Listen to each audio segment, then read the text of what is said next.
กล่อมใจตัวเจ้าหน้าโต๊ะตั้งเหล่ากอมขวานชีวิตหัวใจเวิงว่างประสานดนตรีในค่ำคืนนี้แม่คงเฝ้าคอยทำงานกลางคืนฟื้นใจลำบาก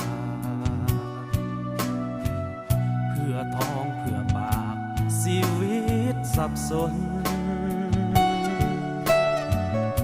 มาเป็นสาวเสิร์ฟคนมองมา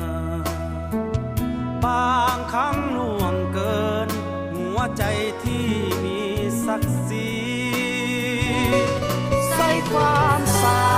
วเสิร์ฟเหล้าเสิร์ฟอาหารบ่เคยรำคาญ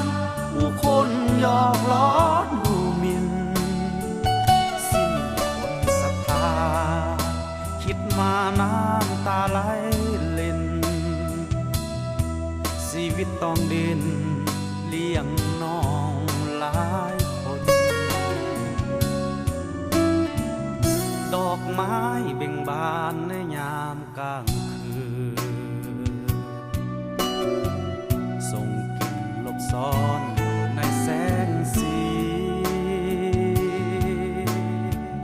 คนเขาเอาเหล้า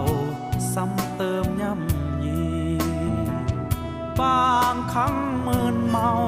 โอ้เจ้าดอกไม้ลาตรี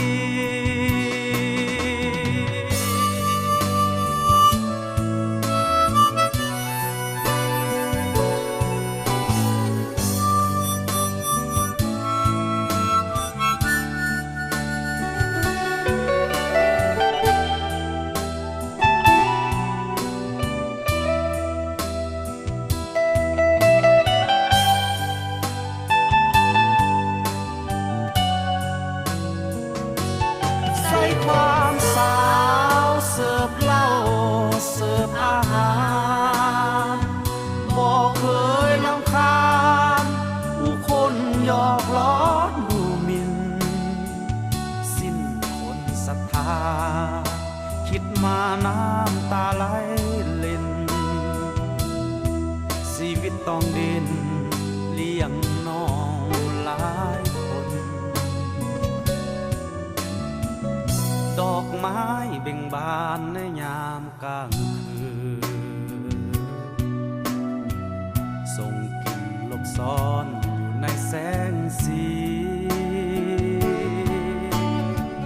คนเขาเอาเหล้าซ้ำเติมย่ำยีบางครั้งมึนเมาโอ้เจ้า